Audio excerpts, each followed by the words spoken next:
The Bostonian is Matt Perrault. The Bostonian is Matt Perrault. This is our city. The book is Dave Sharapan. Pay him. Pay that man his money. Together, they are the Bostonian versus the book. You covered 12. I covered. Follow the show on Twitter at Boston versus the book. How do you like them apples? Bringing you the best insight on sports betting news, Matt and Dave's daily picks, and an entertaining and unfiltered dive into the sports betting industry. Here's Dave Sharapan and Matt Perrault. And here we go.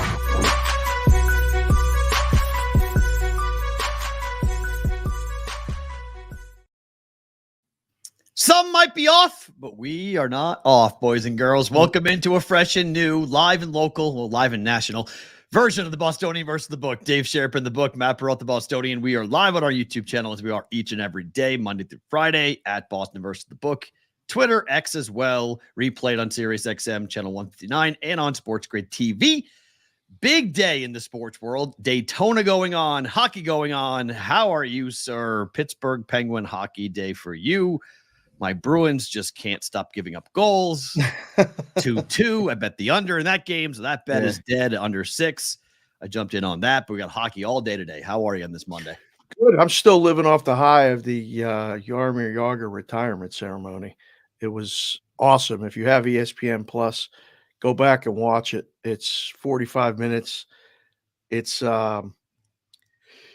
fantastic because it goes back in time. Literally transported back in time. I think Jessica is in one of the videos celebrating at the parade. I couldn't tell. We rewound it twice. She swears it very well could be, but they panned it out. The hair was up here, and I said, I think that's you, because he won the 2 Stanley Cups his first 2 years. They brought the whole team back. It was glorious. Talk about living in the past. Emerson, if you're here watching, this is what people do from Boston. He's right. They do live in the past, but it was great. It's not what we do. We'll get to the Red Sox later, but I feel like I got a lot to say to my fellow Red Sox fans today about the level of anger they have going towards spring training. It's typical New England. It's typical Puritan, piss and moan, but it's getting to be a little bit of a ridiculous level now at this.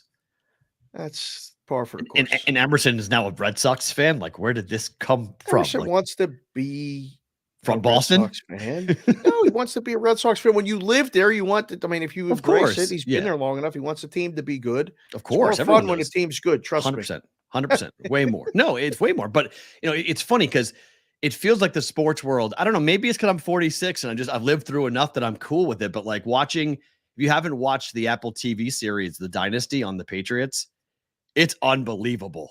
I mean, we want about going back in time. Do you have to have Apple TV to see that? Yeah. But it's worth the 1 month. Just get it for a month. You can blast through all the episodes.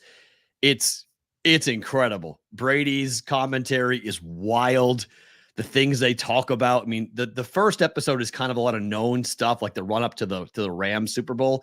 But then after, when it gets past that, you start learning a lot about the inner workings of the Patriots and the way that Brady and Belichick interacted with each other and how the team interacted. Bledsoe is awesome. Like, he's really honest about I didn't give a flip about Tom Brady. This guy he was behind me. I was $100 million quarterback. I had who are you? Like, get away from me. Like, he was really honest and open. So same thing with the Jagr thing. Like, there's a lot of really cool nostalgic things you can look back upon. And people in Boston don't want to do that. They want to go with the now. And I get that. Pro sports teams and fans don't care about the past. They care about the now. But you have to be able to step back, and being not in the storm, as I call it, of Boston media.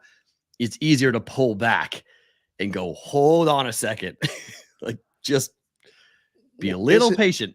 Isn't the crucible of living in a city, like, the media just looks to pick and, criticize. It's very rare that because the purpose of the media is to, the word media is very loaded, though, because there's media who are the opinion media, but then there's also media who are there to cover the team.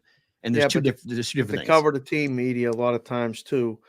is a get you, gotcha. Where I mean, before they were maybe a cheerleader, I don't know, but when you're in there, you see different things. We're out here, Right. I mean, being in Vegas for 21 years, I mean, especially being in books, you look at things so neutrally. We didn't have a team here for Right. the longest time, so you were able to remove all of that just noise. Everybody's trying to get the story now. Everybody's trying to get the soundbite. Everybody's trying to get that inside scoop of, wow, all right, we got you here. It's always railing against ownership most of the time. Right. It's always against the GM sometimes, or who's the source inside the locker room. Blah, blah, blah, blah, blah, blah, blah, blah, blah, blah, blah, blah, blah, blah. When you're there and it keeps going from what was up here to down, man, it gets nasty. But People are like crazy. You take the step back, okay, and take the step that I can do living here and going, I want my team to be good, but if there's a plan to be good in 2 or 3 years, I'm okay with it. The Red Sox have won 2 championships in the last 10 years. No team in the division has won one. Like I can recognize that and go, look, that's true. That's right. There's not another AL East World Series in that time. And they've won 2. So like I look at that and go, if I walked up to a Red Sox fan in 2001 and said, here's the deal, you're going to win 4 championships in 20 years, but you're going to suck from 2021 on. You're going to suck. Would you sign up for it? 99.9999% of people in New England sign on the dotted line right then and there. But they can't think that way. They can't admit that that would be the case. Well, because they can't believe that they could actually suck. Well, no, I think it has to go. There's 25 years of people that don't believe that. It's the ticket prices. It's the problem at Fenway. It's getting there. It's all the things that cause people to get pissed off at being a Red Sox fan. You tolerate it when they win. You don't tolerate it when they lose. That's the problem. You can't charge the highest ticket prices and make it, the smallest ballpark in baseball and have a lot of uncomfortable seats and you look around and you're like, great, I'm paying for nostalgia. This is awesome. Win. And if you don't win, all of those problems, the bathrooms and the concession stands and all the things that you go to a different ballpark. I mean, take a Red Sox fan to like the Braves park and they come back furious at how much money they're paying to go to a ballpark, to go to a game, to pay for their season tickets because of what they have. So that's the problem. People they'll accept it as long as you win. If you don't win, then they start bringing up all the things that have pissed them off over the years, and rightfully so. I mean, when you have really high ticket prices and you have a small ballpark with not a lot of amenities, you can get frustrated. And I think every Red Sox fan, you go there like the first time for nostalgia, and then the 100th time, it's like, this is annoying. Like this ballpark just is not fun to be at. Season tickets is a big ask of anybody anymore. It is. It's not a corporation. I mean, that's the Yager celebration was us. My brothers and I were texting, and a couple friends that we took the games. We had season tickets for a long, long time. They priced us out of the building. It was just one of those things that you really have to love going to the games and do nothing else. That's your source of entertainment. Now if we got to, if me and you split a season of 4 for the nights, so we could go 2 and 2, and then you take half, I take half, whatever. What's it going to cost us? $45,000? Well, plus the PSL. You got to buy that first. 45 times? Plus the personal seat to go to hockey games 40 times a year and try to fight the parking. And and seats are comfortable and all of that. Right. It's a lot of money. And that's a new park. It's a new building. And baseball is 81. Baseball is double. Outside in the cold, in the snow, in the rain, in the heat, all of it, in the humidity. You get all that going on, and you want to be a diehard Red Sox fan, and you want to go into a ballpark that just is old. And people, so I understand the frustration for the people who buy the tickets and people who are fans going, I'm done supporting these guys because John Henry is acting like the king. And I think John Henry is actually enjoying this because one of the media members said, Mr. Henry, do you have a couple of minutes to talk to us today? He walked by and he laughed at him. He literally laughed at the media. Like, you can't, Like that type of behavior, you know what you're doing when you do that. You're whacking, inviting it. Yeah. Yeah, you're whacking the hornet's nets because you want to see what's going to spill out of it. Right. And I hate John Henry. I mean, I want them to sell, but I also look at Breslow, the new GM, and go, look, the previous GM drafted pretty well. There's a lot of young talent coming up in 25 for the Red Sox. Not ready yet, but in 25, there's going to be a lot of young talent, homegrown talent on that team. And there's chances to spend in free agency next year. They're not going to spend this year because they can't compete. They know that. They're nowhere near good enough to compete. I mean, Lucas Giolito is their number one. Okay. Lucas Giolito is their quote unquote ace. They got major problems. That's right now. Like, it's still February. I don't know if he's going to end up being their ace. That's what they're going into spring training as, but they might do spring training and go, hold on, Lucas, just go to the 3 spot. We got a young kid. We got to have Bello up top. I don't know. Maybe. Yeah. And I hope Bello does want to. Brian Bellows is kind of the anchor. Like, talking about who they're going to build around from a rotation standpoint. It's him. It's Devers, who they'll build around from, a position standpoint. But they have like 4 or 5 young, really good high prospect kids coming through the system that are going to be there next year for the Red Sox. Yeah. So, like, they're going to be young, but that's how Boston won multiple championships, with homegrown talent. And then you sign in the free agent market to fill your holes. You don't sign a free agent to build around. That was the previous mistake the Red Sox made. Right. So or they made it over and over again, signing high ticket free. But like, the Red Sox have the lowest payroll that they've had this year. I think it was in the last 20 years. And 20 years ago, it was like the 5th highest payroll in baseball when it was this low. Now it's the 13th highest payroll in baseball. Like, they are not spending. They are definitely, and they should just say it. Like, I think fans get mad when ownership says something. Tom Werner, who was the second in command behind John Henry, said, we are full throttle. That was the quote, full throttle this offseason to build a championship contending team, which was a lie. Like, it was absolutely a lie. Just because you spend doesn't mean you win, though. True. Very true. That goes for anything. That goes for content. That goes for sports. That goes for whatever. If somebody is young, hungry, and close to the ability on a team sport, you can catch lightning in a bottle. I saw, again, yesterday, brought back so many memories of the Penguins winning the Stanley Cup. They had the best player in the world. Then they got the next one in Yager. But they needed Stevens. They needed Ron Francis. They needed Ulf Samuelsson. They needed Rick Tocchet for the second one. Like, you have to have all the pieces and the parts. And there has to be a whole team. Like, you got to have somebody to play second base. Doesn't have to be the best second baseman in the league with the highest contract. So just because you're not spending doesn't mean you're giving up or punting. You just have to find role players, and role players think they're the best player. We used to say it all the time. I played on the first line in hockey, but I needed the third line guy to think they were the number one line. Just play like that. We're all the same. Hockey's such a different mentality in that regard, and everybody has its stars, but like, you can't play a baseball game without the right fielder. I mean, can you go get the best right fielder in the game? Yes, but I need a right fielder that's going to be out there, catch the balls that are into you, hit 7th in a lineup and bat close to 280, and hit the cutoff when the ball comes to you. That's it. Like, we could find that and not have to spend $35 million a year. Yeah, there's 5 guys under contract after this year for the Red Sox. 5. Like, they're gonna do a lot. They're gonna reshape. Wow. In 2025, they're going to look totally different, but they're punting on this year. And I'm okay with them punting on the year because I don't live there and I don't pay the ticket prices. And I go to 1 game a year. So like, I'm not right. I'm not the one that has to deal with this every day. And guys like Emerson, who are covering the team, who are there when the Red Sox are bad, July is boring. It's boring already, but when the Red Sox are bad, it's even worse. There's nothing to talk about. Football hasn't started yet. Basketball's done. All you have is the Red Sox. And when they're bad, it's hard. I mean, it's a hard market to be in, and they're going to be bad in July. Yeah. So it pisses people off. I get it. But, so we'll get to some more baseball later. Got a lot to say about what's going on with the Angels. But Daytona 500 starts today, 4 p.m.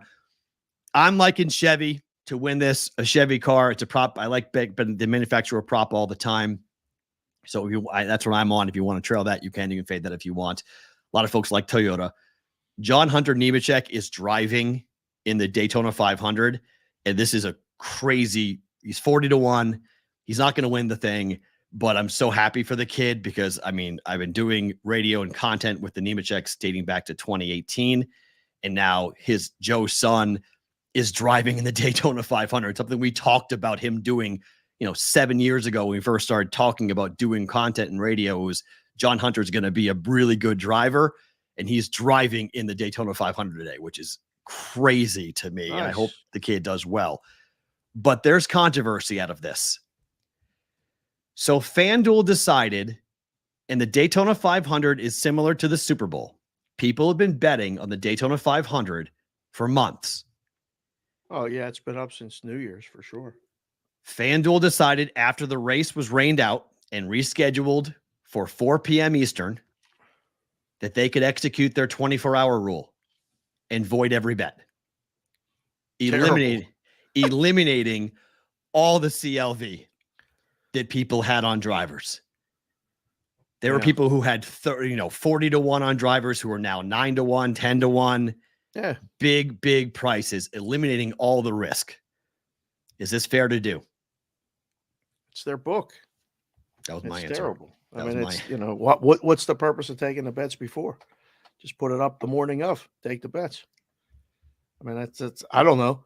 I'd never do that. We would never do that. That's the game with the NASCAR betting. And I should have reached out to Z, another guy, not Zaid, another guy, Zach, who or Keith could have got them on to talk about NASCAR betting. Them knowing how cars are going to perform in qualifying and knowing what numbers are going to be from 20-1 to 10-1 is part of the game. I used to be amazed at it every week. These guys were better than everybody, Metcalf included. Metcalf was part of it. They were just better. They changed the way NASCAR betting had to be done here. Right. You had to take it down during qualifying. Sometimes you didn't put it up until after qualifying where you had a better feel for it. I don't know. But to take down the bets because it rained and they're going to race today, come on, man. What are you doing? My answer was it's their book, it's their rules. Yeah. So I understand it. Doesn't make it right to me. Doesn't make it right. It's not right. It's not. But again, there's no recourse. What are you going to do? Bet somewhere else. You want to talk about not supporting a team that doesn't compete like the Red Sox? Right. Don't bet there. Right. Or don't bet NASCAR there. Like, I didn't even know that rule was, I wonder if that's even in the house rules. It is. Okay. Yeah. That's how they're able to do it. It was if the race is not run 24 hours, then 24 hours of the scheduled time, they can void it. So what is it? What is it? 26 hours? 27, 1 p.m. to 4 p.m. So moving it back to 4 p.m. allowed them to do it. Wow. And they were like, "Oh, well, we'll never get sponsored by FanDuel now." So we're out. Cross them off the list. We were out anyway, but it's we don't recommend same game parlays. So, you can't. Wow. But I wish someone, it's such a small minority of people that bet NASCAR overall.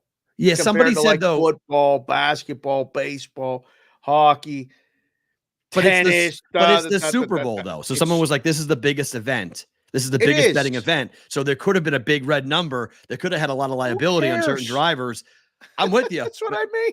Maybe they didn't manage the risk right, and they go, you know what? Take the whiteboard and erase the whole damn thing, and just start over again. Let everyone start over again with the odds. Because some of the odds, people were showing the tickets that there were dramatic differences in prices when it went back up.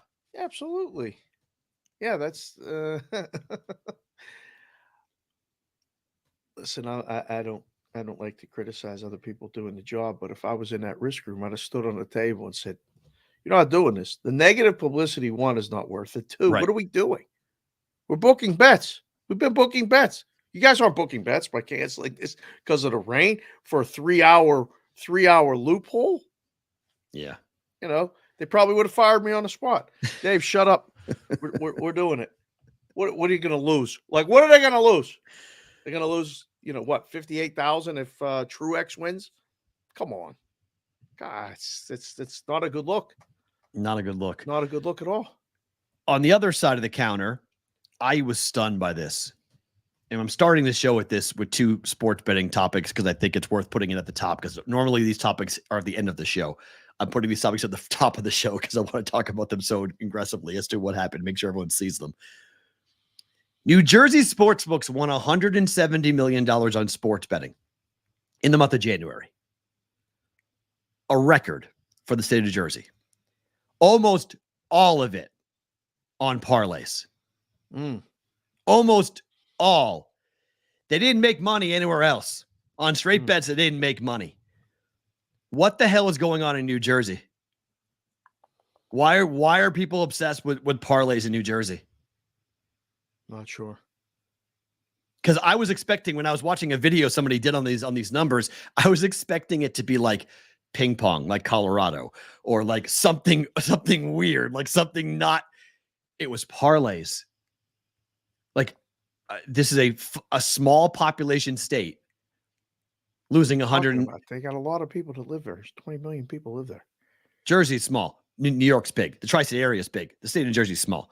But you have all of these. The population in New Jersey before you say 5 million. New Jersey small. There's 5 million people who live in Jersey. Not already. Over. Hold on. Dear God. 9.22 million people. As of when? As of 2023. Okay. It's small. It's not New York. It's not even close. Now, people live in New York come over. People live in Pennsylvania and Philly and come over. But the city of New Jersey is not actually it's not really populated. It's big. I mean, 9 million is a lot, but it's not that many to lose this much money. 3 million live in Nevada. I thought it was less than that. It was 2.1 million live in Nevada. Or is it 2.1 in the metro of Vegas? Maybe it is. Correct. Yes. It's 600,000 outside. Yeah, it's just short of 3 million. But totally different. Like, that's not even apples to apples. That's completely different parts of the world. Pennsylvania and New York are monster states. New Jersey is obviously very close to them. But how did they lose it? How did bettors lose this much money on parlays? What do you mean parlays are good? New York didn't lose anywhere near this. I can't. It doesn't make any sense. The New York numbers as to what they lost on parlays versus what New Jersey lost on parlays.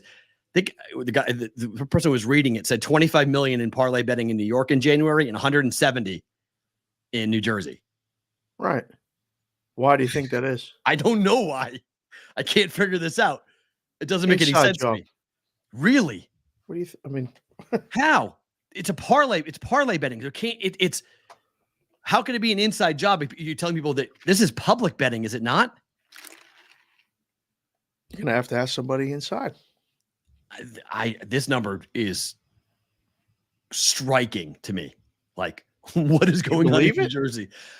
I mean, yeah, it's New Jersey. It's not like Kansas. Do you believe the number? Do you believe the reporting agency? Do you believe all the? Do you yes, believe I believe. that number? I believe there's certain states. You saw that on a video on Instagram, right? No. There's multiple AP stories on this. This is public record. This is all out. This is not Vegas Policy. Just the first one who tipped me off on it, but there's multiple stories. AP, it's all over the place. New York Post, New York Times. It's a big AP story on this. Well, because it's in the paper, it's no, legit. It's been reported legally by the New Jersey Gaming Enforcement Division. They put these numbers out. This is a public disclosure of the numbers that have been put out. So yeah, I believe Mass. I believe New Jersey. I believe New York. There's certain people. If you have a guy that likes to do $1 million parlay, okay, you send him to New Jersey because the taxes are cheaper there. Okay. And every VIP you have that likes to do parlays, then that's the reason. Have him do it out of New Jersey. That's a great answer. That can be done, right? Of course, and that makes sense to me. If that's what the move has been, that's interesting. Now, New York's tax rate is high, so maybe you send him from New York to New Jersey. Say, don't bet it here, bet it there. That would make sense. That would make, and there's nothing. That's not illegal to do that. That's legal. You're placing the bet where you physically are located, so it's not like it's an illegal move. The numbers. It's genius.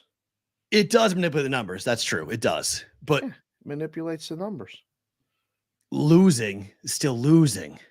Same thing in Pennsylvania. You got a guy in Philly Mhm. that likes to bet, $50,000 parlays. Go to Jersey and do it, man. We'll give you an incentive. We'll give you a room. Now, We'll is give that you this. now? There's the question. Is that legal? Can you Why not? incentivize? Can you incentivize the bettor to bet it in a different state? Of course. That's legal. I'm not a lawyer. You're the counselor on the show. You like to play the lawyer. It's interesting. Is that illegal? I mean, is it I mean, illegal to fly people to Vegas to bet? Fair. No. Right. Fair. No, it is. That's fair. It's legal. Same thing with flying Colorado when they flew Mattress Mac to Colorado to go place the bets in Colorado from the tarmac. And then they flew them to Mississippi. And then It's legal. Yeah. I mean, it's because all it says is you must be physically located in the jurisdiction. It doesn't say why or how. So if you're transported, send the jet in, fly bring them them to New Jersey, fly them out. Let them put the bets in. Yeah. It is something to pay attention to. I would love to see. Now I want to see the more actual, we'll never see it obviously, but like, was it one or two gamblers or 4 or 5 gamblers that amounted to much of this in January? Now you're asking the right questions. How many bets did it take to go $170 million? Yeah, you're implying that the 9 million people are dumb bettors in New Jersey and like to bet parlays. I'm just asking. I'm not implying anything. I'm asking, how did it happen? I don't know how. I'm asking how.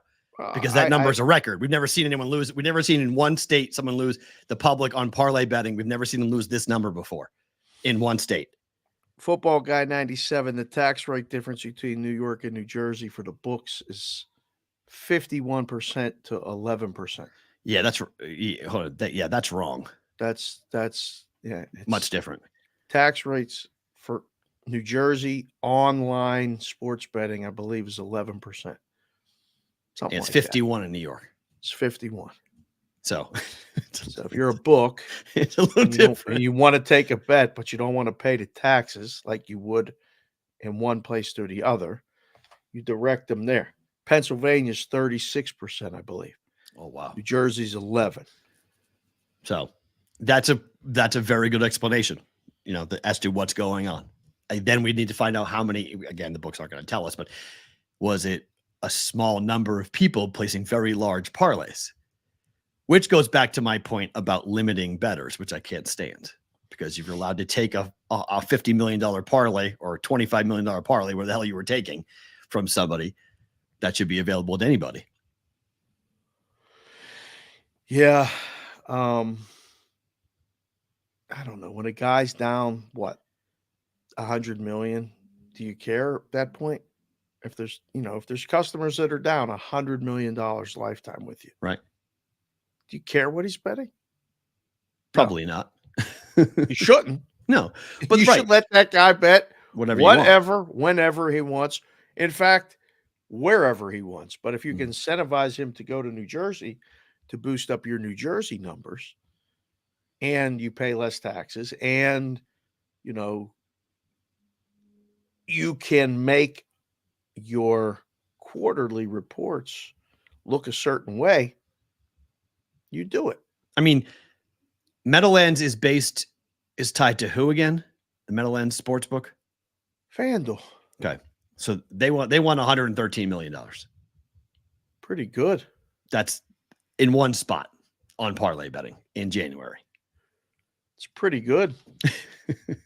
That's the most any one book is on as far as what everyone's been able to uncover so far. That's the single largest 1 month win on parlay betting in legal sports betting history. Boy, that's a shame. That's going to fall off a cliff after that. How are they going to that's the problem with doing that. Because you set up the numbers and you're like, wow, we got booming business here. Then the next month, February, everybody takes a break. Nobody bets college basketball nearly as much. The NBA's off for a week. The February numbers go off the cliff. Then March it shoots back up. Well, wait till the March parlay handle. What about February though? You have the Super Bowl in February. That doesn't save it. February Super Bowl is good, but it's one weekend. It drops off a cliff after Super Bowl. Right. Literally, people are in the Caribbean and Florida on vacation, all this other stuff. We're not betting. So the numbers go January, February kind of levels off, stays the same. March, it usually shoots up, and then ching, cliff. Into It's going to be April. a hard Right. one to live up to. April, May, June. So on that, interesting. Is Kendall in the chat? Oh, she's up. Huh. Hi, Well, Kendall. It says Kendi Wendy, so I didn't know if that meant Kendall. Oh, I don't know who did that. Did she change her name to that? That she don't like when you call her Kendi. Uh-oh. She doesn't like it? I mean, so we got hi, Kendi Wendy. Hello. Wow. All right, we'll call her Kendi Wendy if that's what she wants to be called here. I didn't know. Is That's that new? great. Yeah. Okay. We Interesting. were up late last night. I forgot that they didn't have school. So Yep. Okay, what happened last night? So the NBA All-Star Game set a record for points. First ever 200-point performance by one of the conferences. The East puts up over 200 points up against the West. yeah. This is after Adam Silver spent the better part of 3 months declaring the NBA All-Star Game was going to be competitive. He said the players understand what we want. Yeah. They have been instructed that this is what we're going to be asking of them, and we expect a competitive, highly contested basketball game. What they got was a pickup game. I don't even know if I can call it basketball. They just called it roll the ball out and see what you can go ahead and do, because it was as poor of an effort as you will ever see, ever. And then we found out why. Report comes out after the game that the NBA players went to the NBA and said, we want to be paid for the All-Star game. We want to be paid. It's just like the in-season tournament. We want to be paid for the All-Star game. Yeah. League said no. Player said, okay, this is what you're not going to get this. Wow. We're going to get a game in which one team scores over 200 points. And if you bet the under in that game, yikes. Bye-bye. Wow. They should pay the winning team. Everybody gets a share. What? $500,000? Is that enough? No. Everybody gets $500,000? I mean, technically that's what they get for winning the in-season tournament. Right. So everybody on the team that wins gets Not splits. $500,000. I mean, they get $500,000. Okay. Each. Yeah. So there's what's that to 12 guys on the team? It's $6 million. Adam Silver, do you see they don't have the money? Did you see what Adam Silver did when he gave the well from around the world when he was handing Giannis the trophy? Said, well, congratulations, Eastern Conference. Like, he's big mad. All reports are that Adam Silver is steaming at what happened last night in the All-Star game. I didn't even watch it. And Nor did I watch it all the time. I didn't watch it. We started it, and Kendall saw the teams. Speaking of Kendi Wendy, my now 10-year-old, I said, who's going to win? And she looked and she goes, the East. And I said, why? She goes, the West has all the old guys. I said, really? I said, they're the underdog. She said, yeah, point spreads are stupid. I don't care. The East is going to win. I said, okay. So she watched the first quarter. I came upstairs. I did Sports Grid. I got to see. He scored 100 points in the first quarter, right? I know. I saw. It was so funny. Kendall, text your sister Kylie and tell her we're doing the show, please, right now. Text her. She's calling me. But I did Drew Martin and Kaufman were on, and they're watching it, and they have West and under. Ooh. And they wanted to. They were like, what is this? And I said, you guys bet on this. I said, this is something I used to tell people all the time. Don't bet it. Nope. I don't know about even watching it. The last year I was in the risk room, they said, are you putting this up in game? I said, are you crazy? There's zero chance we're putting this up in game. I was watching the in-game number going, what are we doing? Yeah. $500,000 for each guy on the winning team. Not enough. I guess you got to, almost nothing for the losing team, or you give them a consolation prize. 50 dimes a game? 50, Kill it. 50 dimes each? Kill it. Just stop playing it? Kill it. Kill the game. Do you remember how good of a game it used to be? Yeah. I think you should do what the NFL's doing. The NFL is slowly killing the Pro Bowl. It's now 7-on-7 flag football. Do something like that. Do a 3-on-3 tournament. Do something different. Play a game of horse. Play a game of knockout. Do something different. Don't play an actual basketball game because it doesn't work. You're asking fans to pay a ton of money. You're asking people to watch it. The commentary they're doing. I mean, Charles Barkley stuck his foot in his mouth talking about San Francisco and the alt broadcast last night. People are all mad in San Francisco about it. And like, it's nothing positive is coming out of the All-Star game for the NBA. It's the All-Star weekend is really cool. Even the Sabrina and Steph. That was awesome. That was unbelievable. 3-point contest. Unbelievable. Mac McClung, back-to-back dunk champion. All those things, they're basketball related. The dunk contest was terrible. Okay, but it's still, people watched it because it was terrible, but it was so bad. Oh but people like it. It was bad this year, but people like it. So I think you keep those basketball events and you kill the game. You do something else. The NFL is, I mean, pretty soon we're not going to have anything but an all-star, kind of weekend for the NFL, and the game will go away. And this game should go away. This game is not played seriously, and the guys don't want to play it seriously. Why? Well, they want to be compensated for it. I mean, just like anything else, they're tired of working for free, and they're saying, we're not going to give you a free show to make money on us. We want to be paid. And the league's like, no, we've never played for the All-Star game, and we're not paying you because you get exposure and you get, bonused for being an All-Star. You get bonused in your contract. So it kicks in. I mean, that's how they have the different Larry Bird rules and different Supermax contracts rules. If you're an NBA All-Star, you're an All-Pro. These things all kick in incentives with contracts. So the NBA says you're already paid more when you're named an All-Star. So we're not paying you to play the game. And the players were saying, we want to be compensated. And the league said no. And then the league players all colluded and just said, okay, here you go. And they served Adam Silver a steaming pile last night. And he had to sit there and scoff it down on national TV and award that trophy to Giannis. He wanted to kill them all.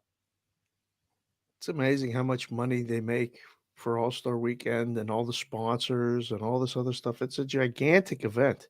They had it at Lucas Oil Stadium. Yeah. Saturday night. Like there was 30,000 people there. I don't know. It's at some point, for, I don't know what, 100 years, the owners and the league had everybody in complete control and said, yeah, you'll go to the All-Star game, but I need 4 days off. My knee's killing me. You're an All-Star. You have to show. If you don't show, we fine you. Oh, okay. But the guys wanted to play because it was competitive. And listen, best on best.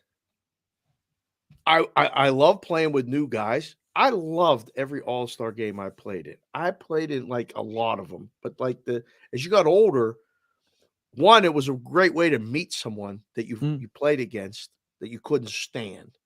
But like for 3 days, you practiced once or twice with them, and then you played a game. It was fun. But I wanted to win. The fact that they don't even care about winning or putting on a good show. I don't know. But All-Star games, they stink. I mean, obviously, we'll ask the question. Well, no, because we got to have, it's a yes-no thing. But I mean, baseball's the only All-Star game left. That's it. And baseball is easier, right? I mean, baseball is 1v1. So right. It's an easier You can set up the matchups. The teams don't matter. Right. It matters, but I want to see Shohei pitch against Trout. Right. And that's cool, right? It's a 1v1 type of thing. Yeah. So baseball's All-Star game is easy and simple, where hockey, basketball, and football, it's team oriented. It makes it much more complicated and much more difficult because you have to play the actual game. And if one side doesn't care or one side's not playing defense, it gets to be like that. It just, if I'm playing defense on you and I'm like, oh, there you go. Go ahead, sir. Here, carte blanche, go right to the rim and score. If I'm playing goalie and I'm not moving fast and I'm just like, oh, there's the puck. Oh, goal. Oh, whoops. Oh, well, it's just, that's the NHL has tried to do that with with the different games in the game now. They're trying to create all these things. It's just All-Star games were cool because just like you said, star plays star. guys play together and it becomes that PlayStation dynasty mode of like, man, Larry and Magic played together. This is so cool. I'm going to build this whole team. I'm going to put LeBron on the same team as Damian Lillard. Watch these guys go to work. Well, we see it all the time now because the guys move around all the time. It used to be different because an East Coast guy would never play in the same team as a West Coast guy. So it's cool to watch them play together. Well, now they move around every 3 years. So they play together. We've seen the guys play with each other. Like we've seen LeBron play with Dwayne Wade. We've seen LeBron play with, dynamic, talented players, huge superstars. We saw the big three, the first iteration of it. And so like now we're seeing LeBron and AD play. And like, so fans have seen a lot of the things that used to be like the cool factor. It's kind of gone. We've seen it because of free agency. I have a video from a Twitter site that I'm going to post on my Twitter at SportsBK. You can see it in a little bit. It's video of the All-Star game in like, I don't know what year, 2000 or maybe it was even late 90s. Right. They were playing defense in the paint. There was no one outside of the paint on the opposing like the defensive team. And Kobe was so up in guarding somebody, like outside, like over by the logo, and like made a steal and went down and dunked. Like the players didn't allow each other to not compete. Right. Back then. They were policing each other. But I mean, we talk about this all the time, right? There was once a time where in baseball where you struck out 5 times in a game, you were embarrassed. Doesn't matter now. If you batted 200, you were embarrassing. It was called the Mendoza line. Yeah. I mean, it was like, give me a break. It was awful. People were always like, great, all these things are there, but you hit 25 home runs and have 75 RBIs, but you bat 200, like get out of here. Yeah. That stat line now gets you a new contract. Right. Like, hey man, he hit 25 bombs. Like this is the guy we want on our roster. It's like, wait, what? Like this is nuts. Austin Matthews just scored to start the third period. The Leafs are up 2-1. There we go. Update on the daytime hockey. We'll do more of that here in a second because a bunch of good games. Bruins 2-2 going to the third period. Yes. Good game there in Boston. Bruins have lost 4 games in a row on this homestand. 1-2 and 1, I think, or 1-1 and 3, whatever they are on this homestand. It's not good. They got to turn things around in a big way. And the Stars are red hot, so it's a tough matchup for Boston today, but I thought they'd snap out of it and win the game today. I just wonder how sports fans, because ultimately this is on us, right? Ultimately, if fans stop going, stop watching, stop betting on all the All-Star games, then it'll go away.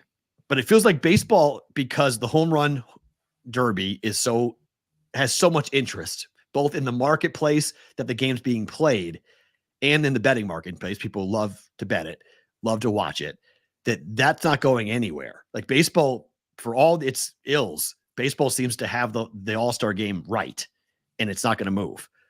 Right. Everyone else is going to have to figure out what to do. I think the NFL eventually will get rid of any type of game and just have an all-star skills competition weekend in the next 2-3 years. And just say, we're good. That's it. We're done. And you're going to move off of it. The NHL is still trying, but I was so confused by what they did in Toronto this year. I didn't watch a single second of it. I was like, I give up. Who's what on what team and what are we doing and how long are we playing? What? Didn't get it at all. Yeah. Totally gave up on it. And now the NBA All-Star game is suffering through, a pretty big embarrassment. And now it's a public embarrassment because the players literally rubbed their commissioner's nose in it. And you better believe Adam Silver's not going to take it sitting down. So they're doing the new TV contract. He made the declaration that he essentially declared last night that Vegas is getting a team. Like he basically said that out loud yesterday. So they're going to do the new TV. Hear the numbers that they were talking about, like what it's going to cost and stuff to get a team here? Billions of dollars. Oh yeah. Stuff. Yeah. 100%. Yeah. It's not like hockey. NBA is a different animal. NBA expansion is big money. Look what Cuban just sold the Mavericks for. It's big money. Like getting an expansion team is a big deal. And because they're going to do the new TV contract first. And then after that, Seattle and Vegas will be coming into the league. The question is going to be, is Seattle going to be an Eastern Conference team or not? What do you mean Eastern Conference? Well, okay. So if they're going to stick them in the West, right? Who's moving from the West to the East? Got to move a team. You're going to move New Orleans? Because that's what I've always said it's New Orleans. Yeah, most likely, right? They're the most Eastern Western Conference team. Memphis, too. Memphis to the East, too. They got to move 2 teams, technically, yeah. Memphis to the East would be wild. I kind of like it. I mean, those are the candidates, I think. I mean, Nashville. Nashville for what? NBA? Yeah. Seattle. They owe Seattle so much. Like they burned that market. Yeah. Seattle Supersonics need to come back. Much like the Cleveland Browns got ripped away and burned. You go and put the Seattle Supersonics back. I guess. I mean, I think it's Vegas and Seattle makes the most sense, but I don't know. The NBA has a real. I don't know if it's not a competitive problem. It's an interest. Ooh, really? It's a lack of interest in the regular season. It's so blah for a lot of people. They just don't care. Oh, I disagree with football season ends, and it used to be like Christmas Day. NBA, let's go. We're in. If you weren't in by Christmas, you're in. Right. But the numbers would say the opposite of that, though, Dave. The TV numbers would say the opposite. The ratings and stuff are trash. No, they're not. They're actually good. The ratings across the league are good.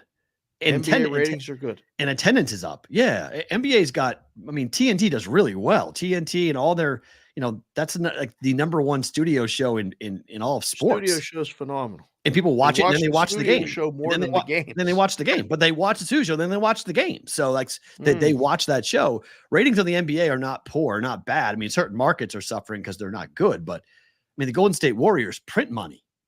They're not good, and they're just literally printing money every single season. They've been both the locally. Best team for a decade. Sure, but that's what I mean. Most dynamic player in the league, and go through the league. Very good there. Lakers, it's great. Lakers do very well. Golden State does very well. Denver does very well. Dallas is very well. Denver doesn't even show the games in their own market. What are you talking about? Denver does very well nationally. They don't locally. Show their games in their market. Well, that's different. That's 80% of the people don't see the games. Not 80. It's not 80. It's high though. Yes, it's not 80. But you can't. People go to the games. People go. Denver Metro games. The number one most talked about topic in all of Denver are the Nuggets, not the Avalanche. Okay, people talk about the Nuggets more than the Avalanche. That's NBA over hockey, over NBA baseball, over hockey, over football, over the Broncos. The Nuggets are the most talked about team in the market, so it's big. So you go through it, and sure, there are certain big markets like the Bulls have struggled dramatically because they've been bad for almost 20 years now. They've been bad, so they've been struggling. The Florida teams don't do very well. Miami's fickle with where they are, but the NBA as a whole is very healthy. It does very, very well. That's why they're going to expand. Look at they're going to do the new TV deal. It's going to be the biggest TV deal in NBA history.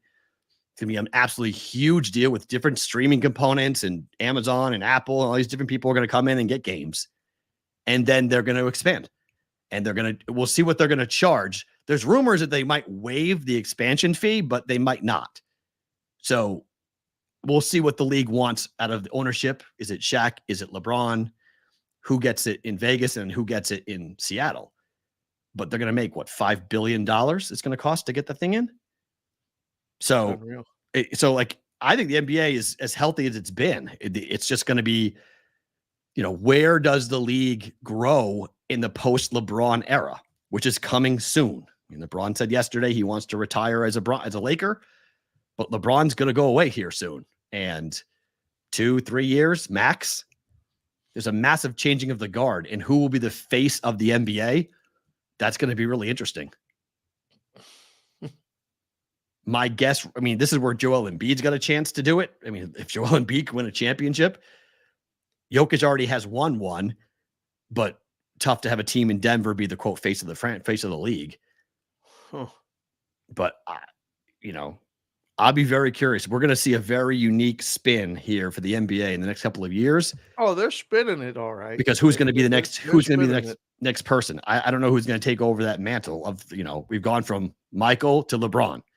We've had since 88 to now, we've had a hell of a run between the two. I would argue that the NBA audience is probably bigger internationally than it is nationally.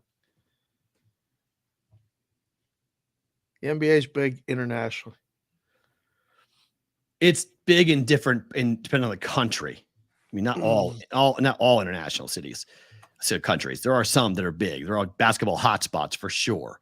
And the league's going to go. And I mean, I think if the league could figure out the travel, the league would have a division in Europe if they could. Oh no, really? Oh yeah. The NFL wants to do it too. You just can't figure out the travel. But if we figure out if we speed up air travel and we can figure out different ways of getting over there faster, both the NBA play games and stuff more over there too. I mean, the NFL's been doing, they got a Germany game, 2 England games, NHL, a Mexico game. I mean, the NHL, that's the same thing. They went over there and played, in Germany, right? They played 2 games in Germany this year? 2 games. In that dome, and that thing looked like the Sphere? Yeah. So, I mean, that's just the way the world's going right now. It's all going to be not huge, but it's just funny because people don't realize how big of a basketball market Vegas is and how passionate this market is for basketball. And everyone's like, why? Everyone's going to Vegas. This is a basketball market actually first and foremost. Like, you make the case that this is the basketball market. Basketball is the sport in Vegas, not football, not hockey. Correct.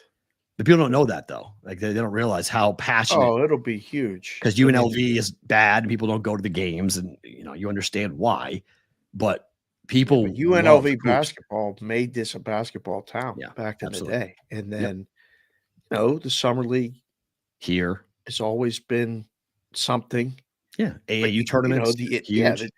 The high school basketball scene here is an excuse to come to Vegas. It's gigantic here. Yeah. So the NBA will be awesome. I mean, and look, Vegas is a marquee town. The thing about the NBA that I've always told people, hockey wear helmets, football wears helmets.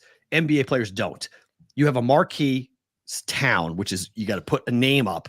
And Vegas is so built for that because every NBA team has one known superstar, basically.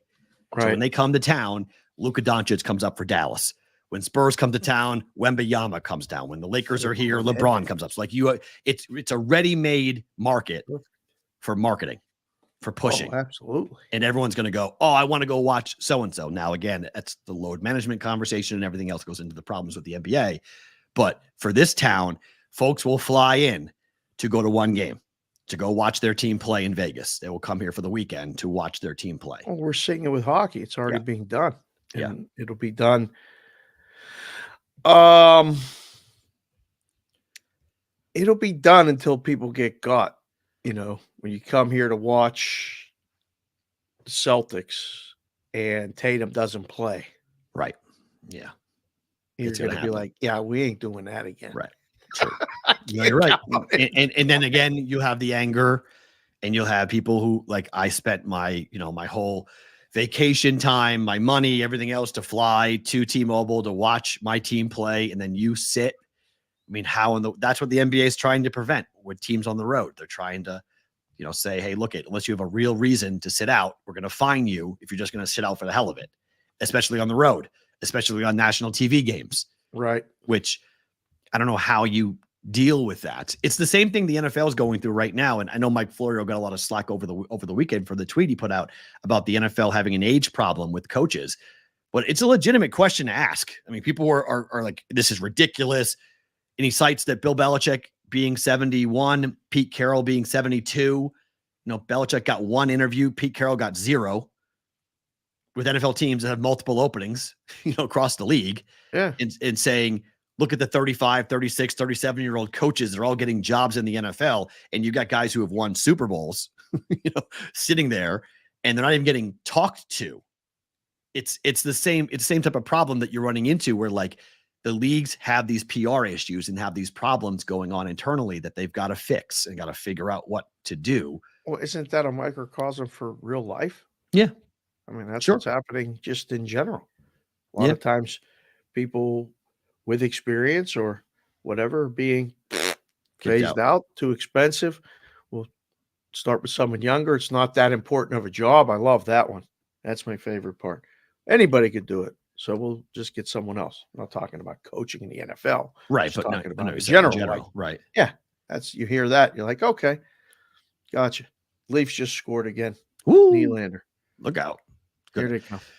UConn beat 3-1. Marquette by 28 points. It's the largest margin of victory ever between top 5 teams. So is it an issue that they were both top 5 teams, or is UConn really just that good? UConn might be that good. UConn's good, isn't it? It might be UConn. UConn's very good. It might be UConn and everybody else. Very good. There's not a lot of value in buying them at the moment, but man, We need a BVB on this headband, Joel. You're right. That's a good yeah. idea. Yeah. See if I can get a BVB on there. stenciled on there. I don't know. 28 points. I mean, they took apart a Marquette team that I like a lot, and they were hot. They'd won, I think, 7 in a row going into that game. They got completely housed by UConn. Take away from that, more UConn or more Marquette just not ready? More UConn for me. Yeah. I like Marquette. Marquette was playing really well. They look, it was a waterfall of problems, right? Marquette didn't shoot well. UConn couldn't miss. Turnovers from Marquette. UConn played great defense. Like, you can see how the game got away from Marquette very quickly, but it was in Hartford. Marquette's on the road. It just shows right now UConn's the best team in college basketball on both ends of the floor. Houston's in the conversation, and then I'm not sure who number 3 really is. I think there's You threw Purdue out? Oh, I think Purdue's after yesterday. Goodbye. Yeah, goodbye. Done. I'm glad I didn't buy anything on Purdue, because they are not. Purdue cannot be trusted by any means. I mean, how does a dead cat bounce work in college? How is that possible? As bad as Ohio State has been and all that stuff. We talked about it earlier in the week. Yeah, just on both shows here and on sports. like, I didn't buy dead cat bounce in college sports. Dead cat bounces don't happen, because in pro sports it's different, because you're worried about your job. You lose on the road to Ohio State. I mean, what do you think? You just roll the ball out and you're going to go win Purdue? I mean, this is why you lost in the first round last year. I think Eli put it on the Twitter. Purdue prepping for their obvious first or second round exit in the college basketball tournament. I was like, oh no, he didn't. But again, I saw it. I watched the end and I was just like, yikes, what are we doing? Purdue, very different on the road without the refs helping. Whoa, Coos. Well, I think he means just that they don't get the same calls. It may not be the refs are there, but I mean, it's just, oh, nice. Okay, Vancouver. Very, very nice, Vancouver. I'm on Moneyline Vancouver. I like it. I like it. 4-1. I like that a lot. Let's get Winnipeg in there, and I'll go 2 in Minnesota. Nice matchup for the over. Go 2-1. I only played one. I played the under in the Bruins game, under 6, and I played Vancouver over, and I played Winnipeg. Well, sorry, Vancouver money line and Winnipeg money line. It's what I played today. Oh, okay. So we'll see. I didn't get the numbers. Numbers were kind of wacko how short prices on the favorites there were today on both Winnipeg. It's like the books don't believe that Winnipeg's any good or that Vancouver's any good. Well, I don't get it. I mean, you can really only put a certain number on a road favorite. I mean, it's just like in baseball. A lot of times you see the Dodgers like minus 130. Right. It should be minus 180, but you can't put it too high because the bad guys will come in and play it. I know, but we have hockey, but we have hockey numbers at minus 450 today. Home teams. Yeah, but why can't a road team be minus 200, 250? Why not? That's just I mean, I'm okay with it. Give me the short price. I'll gladly bet it. So I'm not complaining about the numbers that I got, but it's still sort of like, wait, what? like how are we saying this for a number of years? Like, guys, you don't have to just make it 150 and let them bet the dog. What's the worst case that we need the favorite? That's okay. Right. So a lot of times books don't like to do that. So, all right, we do this on Friday night, but we can do this here. Little in-game live BVB version. If you guys don't watch the Friday night show on Sports Grid, this is what Dave and I do while the games are going on. So it's 4-1, the Canucks. It's locked at Fanduel. It's 2-2 with 16. We have 60 minutes left in the third period, right? Okay, now it's back up. 2-2, 5.5 is the total. Over 148. We getting 2 goals here or 1 goal here? Between in which game? Dallas and Boston. I haven't 2-2. watched 1 second of it. I mean, I would say we're going to get, what's the total? 6.5? No, 5.5. I bet under 6. Current total is 5.5. I said 3-2 final last night, and I thought maybe a 4-2 might burn me on an open net. That's where it's headed. But Boston, the Bruins had to start to lock things down, given how open they've been playing and how sloppy they've been. Right. So it's like Montgomery was, I watched a press conference with Montgomery, and he was like, we are going back to the way that we play hockey. This is not how we play hockey. We're going back to Boston Bruins hockey. And I was like, okay, under, because Boston's not a team that's going to go and score with a team like Dallas, who's been red hot. But Bruins scored 5 minutes in. Dallas scored 10 minutes later, and then 2 goals in the second period. And here we are 2-2 in the third.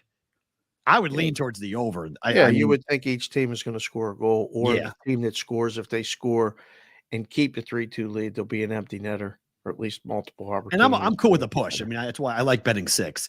Yeah, the push potential is there. I don't like betting 5.5 and 6.5.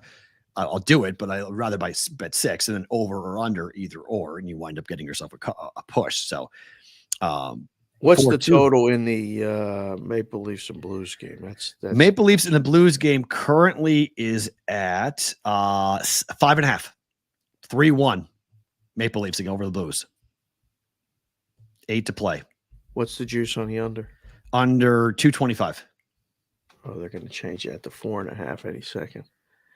240, 250 is the top. So when you see the juice move to 240 or 250, you know the next move is change the number to 4.5. So if you want to go over 4.5, you wait. If you want to go under 5.5, you got to lay that gigantic juice. I think we're going to get at least another goal, though. How would you feel about under 9.5 for Vancouver and Minnesota? It's currently 4-2 mid-second period. 4-2 mid-second. 9.5 is high. It is, but Canucks got another one coming, most likely. Yep. Wow. 9.5 is 4 more goals. I think there's 3 more. I don't know if there's 4 more. Wow. It's a good number. That's hard. And I have a real strong opinion there. Okay.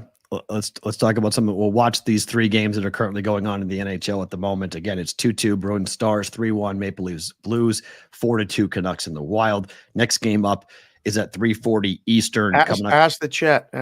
Let them vote on a poll right now, because we got some hockey nuts in here. Over under for that Vancouver game, 9.5 in game right now. Have them vote quick before goal scores. Well, no, I mean if a goal scores, that's even better. But you can vote on it right now if you're watching the show live. God forbid they let us keep doing this show while we're live, while we're watching games and stuff, because I mean the content's good, period. But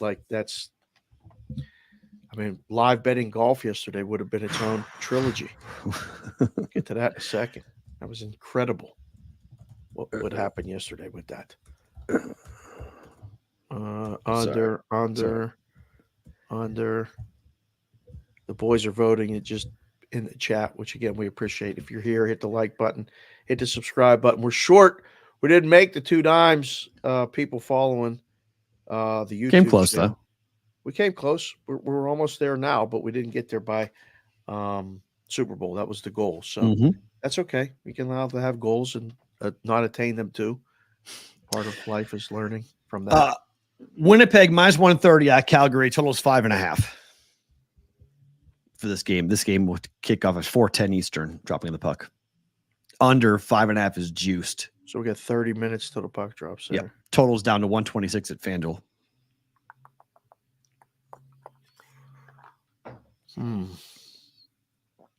Starting goalies. Hellebuck is in, and I believe it's Markstrom. I know Hellebuck's been confirmed, but let me check and see for Hellebuck against Markstrom. Yeah. Oh, expected. Markstrom's not confirmed yet. He's the only goaltender not confirmed yet. That's the best. Must be waiting for who skates out first. Damn. I'm taking Hellebuck over. I don't care who they put in net for Calgary. Calgary at home has not been good. Winnipeg's been a steamroller on the road. Stay right there. Hold on one second. I'll be back in 5 seconds. Yeah, hold on. Let me get the stats. I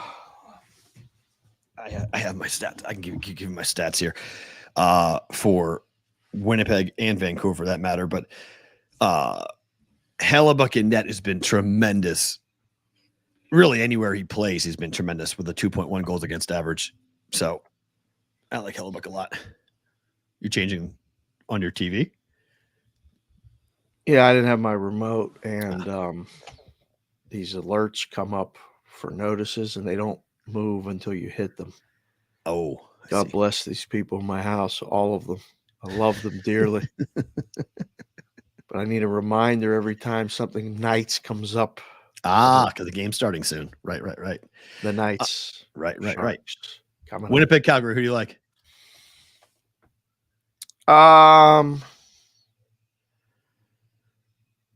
I don't know. If I'm forced to make a play, it would be Winnipeg. But okay. Edmonton, big number on the road. Total 6.5. They're not losing Arizona. So we went on this run. It's changed a little bit, but like the 2.5, 3.5 team total under for the opponent for the Oilers. So it's really expensive today to bet Arizona team total under. So if you under 2.5, under 3.5, or under 2.5, both. But 3.5 is super expensive. What's 2.5? 2.5 is probably fair. It was expensive last night. I like it the best. If you're going to bet that game, I think under 2.5 goals for the Coyotes is the best play. Right. Let's see what the team total is. What's Arizona lost? 9 in a row? Yeah, it's better. It's minus 135 for under 2.5. It's minus 340 under 3.5. 340. I can't even advocate that being a good play. Over 3.5 for the Oilers is minus 180. Over 4.5 is plus 115. Canucks just scored again. 5-2 Canucks. I love Flash Score. Is so fun. It's so good. It is a great app. Days like today, because I run all of my alerts through my watch. So my watch is constantly buzzing. Going, right. All pops up is the team logo. It's just who scores. So you look down and go, goal. It's just fun to watch. 10 games, and every game starts by 4 o'clock Pacific, 7 o'clock brilliant. Eastern. It's great. They screwed up Friday, but they made good on President's Day used to be an NBA day. Remember? Really? There used to be NBA. It used to be a Martin Luther King Day would be one, and then President's Day, February. Mondays were a nightmare for scheduling in the books. 5 plus over 4.5 is plus 115. Over 5.5 is plus 255 at DraftKings if you want that. I don't know about that. I would go over 4.5 though. Plus 115. I think get 5 plus goals. Oilers 5 plus goals. Yeah. Yep. Flash Score to the watch next. Otto, I'm telling you, man, it's just goal. It's awesome. I absolutely love it. It's so fun. It's literally 30 seconds to a minute above anything else. It's annoying, Otto, sitting with him like out to dinner when this goes because he's like goal. Flash Score. Goal. I first time we were out, I'm like, what are you looking at on your phone? It's Flash Score. I get every goal. Bang, like, bang. And it was like one of those nights. Well, I get every goal. Scored 9, and I get every home run. Those are the two things that are good that go to my watch. Yeah. So I get an alert for every home run in baseball, and I get an alert for every goal in hockey, just to see who's doing what. Otto says he does it every day. Yeah. My wife loves it. Oh, well, that's good. I'm sure keep the love. I'm sure she loves it. I'm sure she really loves it. Goal every 2 seconds. Yeah. I'm telling you, if you don't have, I don't advocate ESPN products very much, but ESPN Plus is the power play. What do they call it? Whatever their package is for $6 a month is unbelievable. It's the best To watch every game in hockey. It's so good. It's so fun to bet it, and it's so good. This total is weird to me, Dave. Explain this 5.5 to me. Vegas is laying 275, and it's a 5.5. We saying that Sharks aren't scoring at all? That we're saying? Nights on the road haven't been a bargain either. They haven't, but 5.5 seems for San Jose. Like, whoa. You want to talk about a game that has 3-2 final or 3-1? Okay. This is it, isn't it? I don't know. Vegas just they're a I tough can't team. believe the price. I like Vegas the over. minus 300. I like the over. If I was betting this game, I'd bet over. Vegas is going to give up 2 goals. And defensively, they're giving up 2 goals. Speaking of ESPN Plus, I got to watch another kid that basically we grew up, watching play baseball on ESPN Plus yesterday for Hofstra. Oh, wow. His first college at bat. He hits this bleeder into right field, and the right fielder dove and caught it. Oh. Robbed him. I texted his dad. I was like, do you believe that catch? But we were sitting here, he played at Virginia. Oh, wow. His name's Mike Brown, and he's got in, played second base, got that bat. That ESPN Plus is great. I watched the Yager ceremony last night on demand. It's right there, 45 minutes. Oh, yeah. They're doing hockey right on there. They are. They really are. They're really doing the best hockey thing. It's the best thing they did. You get you can pick which broadcast. Yeah, which one you want. So if you want to hear your local guys or you want to hear the other teams, which again, sometimes I like to hear the other teams broadcast. I know what my guys are going to say. Correct. Yeah, I like it just because you learn stories about backstories on teams and injuries, or hey, we heard he was sick yesterday. Yes. And you're like, oh, you just hear stuff that's on it's like reading the game notes. That's why I love reading game notes of the opposing team, because you start to see Hold on. Explain to the kids what the game notes are, because nobody knows what the game notes are. They don't know what game notes are? Oh, guys, come on. Kids. So the sports information director, the SID, the person who is in charge of all the information, whose jobs are, used to be like 5. Now there's 1 for the entire athletic department, which is kind of crazy. Bigger the school, though. I mean, like Ohio State has like 100, but the bigger the school, the bigger the SID department is. But they create every game a packet that's printed and handed to you when you go to the game. They also make that available online where you can go and read. And if you're betting college basketball and you're not reading game notes, somebody said to me over the weekend, how do you know what Creighton and Butler and these Big East teams are doing? Read the game notes. You go read the game notes and you can literally see Greg McDermott's record against said coach. And you go back and see the game scores and go, well, they've gone, the total's been like 145 the last 5 times they've played, somewhere in the 140s. And the total was 160. It's like, well, we're going to bet under. Like, you just see how the games have been played out, because strategically, these coaches who have been there for a long period of time have similar game plans. Even though different kids are there, they know the plays of the other coach. That's what they scout. So they know what the different cuts are going to be, and they know the rotation, and they can be, Greg McDermott's very good at certain coaches and not. Like, Greg McDermott's got UConn's number, except right now, UConn couldn't beat Greg McDermott. I mean, Hurley couldn't beat Coach Mack. He's won the last 2 meetings, and this one this week is going to be huge. So it's big UConn Creighton game coming up. UConn's going to Omaha this week. So that's going to be awesome to watch. What day? UConn plays at Creighton. I think Tuesday. That's tomorrow. Tomorrow, 5:30. Yep, tomorrow. Yep. Wow. Okay. Tomorrow. Yeah, number 1 UConn on the road at Creighton. So obviously a massive game and a huge opportunity. And game notes are key. They're so good. Game notes are so good. I used to pore over them when I would was an intern or went to games and stuff, and I don't know why you wouldn't. And there's just information. Now you may get nothing. Oh, the Blues just scored. The Blues scored 3-2. Ooh, here we go. They pulled the goalie and got an empty netter. So there's a minute 8 left, and it's now Toronto 3-2. So somehow that game might get over. Man, it's 5. The Bruins Stars game is 5.5 minus 215 on the under. I mean, they must just be skating around. The books they must be just looking at this going like no one's trying to score, and they're going to play for overtime. It's going to be a 3-2 final.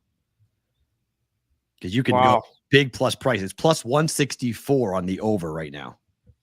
Yeah, minus 215 plus 164. I don't even know what we're doing anymore as an industry. I don't know where that gap became acceptable. It's a tough look. But you think you're going to be 2 goals in that game? Probably not. You may get the 5, 3-2 final. Logged on from a bar at Lake of the Ozarks. What's How up, about Ryan? that? Hello, Coot. That's phenomenal. That's You ever been there? great. Lake of the Ozarks?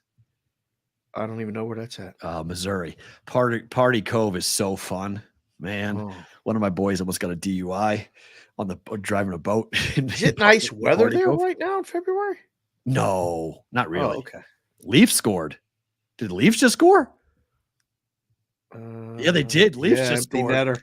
4-2. Oh man, that's a kick to the junk. Ouch. Dang. I'm all, I didn't bet it, so but ouch. Oh, That boy. stinks. Wow. If you're on the under in that game. And Dang. they may leave the empty net open. That's actually kind of true, Dave. You're not actually wrong about that. Oh, wow. Title shots in the Ozarks. Yep. Drunkest I've ever been in Lake of the Ozarks. Yep. Drunkest I've been in my life. AOWN. Yeah. This is if you in the Midwest, it's a big, like, I don't know. I went there in my late 20s. So, but it's a Party Cove was called the #1 party spot by Playboy, like in 2000 and I don't know, like 2002 or 3. Oh my. Okay. And it exploded. Like it became like this like cultural phenomenon because everyone goes either rent boats or they have boats.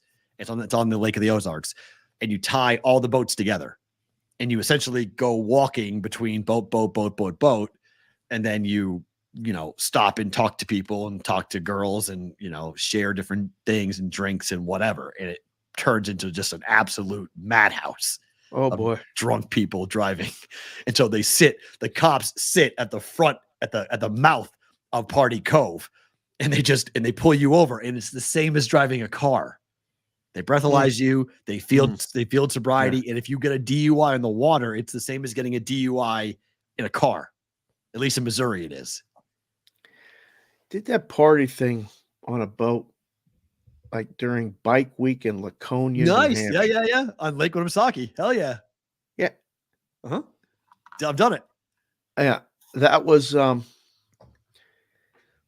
reason me and her stopped talking. One of the reasons, because I was like, you're going to do this every year. Like this is going to be, and the people driving them boats, they needed to be testing them. It was scary because I was like, this is bad. This was in the late night. I'm back from Curacao. This was 1999. That was a beautiful place. It's awesome. Laconia, that lake. Oh yeah. But people were getting like annihilated, blackout drunk. Oh yeah. Same Ozarks too. Same thing. Dallas scored, by the way, 3-2 Dallas now with 10 minutes to play in the third period. So now the sweat's on for me. That's for real. the 6th. It's going to be 4-2 final. Toronto wins. There we go. I'll take 4-2 final for the Bruins and the Stars right now. I'll take that, please, if we can find a way to get that. Boston losing again, though, man. This is where my bet in my fandom are at odds because I want the Bruins to score to tie this game and go win this game, but my bet loses if that happens. So I'm kind of conflicted on that. But no, there's a lot more games. Win the bet. Yeah, there's a lot of cool things. Well, we have Vancouver and Winnipeg, and it's 2-1 day. So let's go ahead and get that to be done. We're talking about the total for San Jose being 5.5 with Vegas. This is 7 already for Ottawa and Tampa. Rightly so. It's like, forget it. Rightly so, right? Yeah. Ottawa's one of the best over teams in hockey. Tampa Bay is going to score a ton. Puck line, most likely for the Lightning. I mean, it's only money line minus 160. Mm-hmm. And the and puck coming line, down. And the puck line, if you want to lay 1.5 goals, it's plus 140. Oh, it's down to 6.5.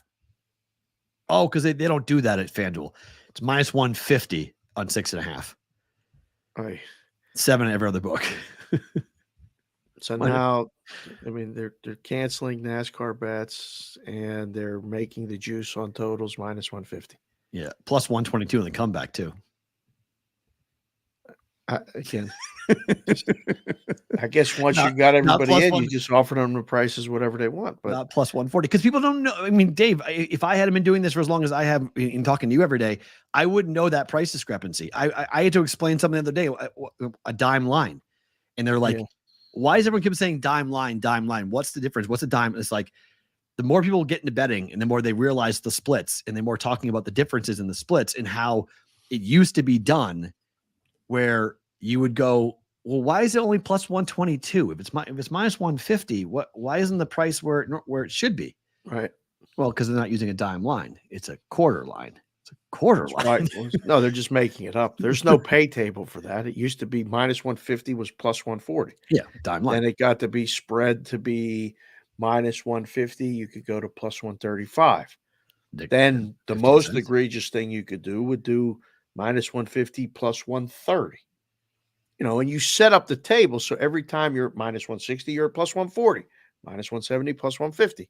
Everything becomes, and then at 200, you open the gap up a little more, plus 175. Instead of 20 apart, it's 25. Nowadays, you look, minus 150 is plus 122. Yep. You just make it up. It's just some guy in a risk room or some computer program says, here's the percentage, throw it up there. They'll never know. Okay. Goal, Minnesota. You have to shop those around. What did the chat vote for the 81% on the under? It's 5-3. It's 5-3 now. 9.5 is in jeopardy. Now, We knew Vancouver was getting another goal. Is it 10? Is it 10.5 now? Let's see. It has to be. If it's 8, it can't be 9.5 still. Vancouver and where's that? It's locked. It's locked.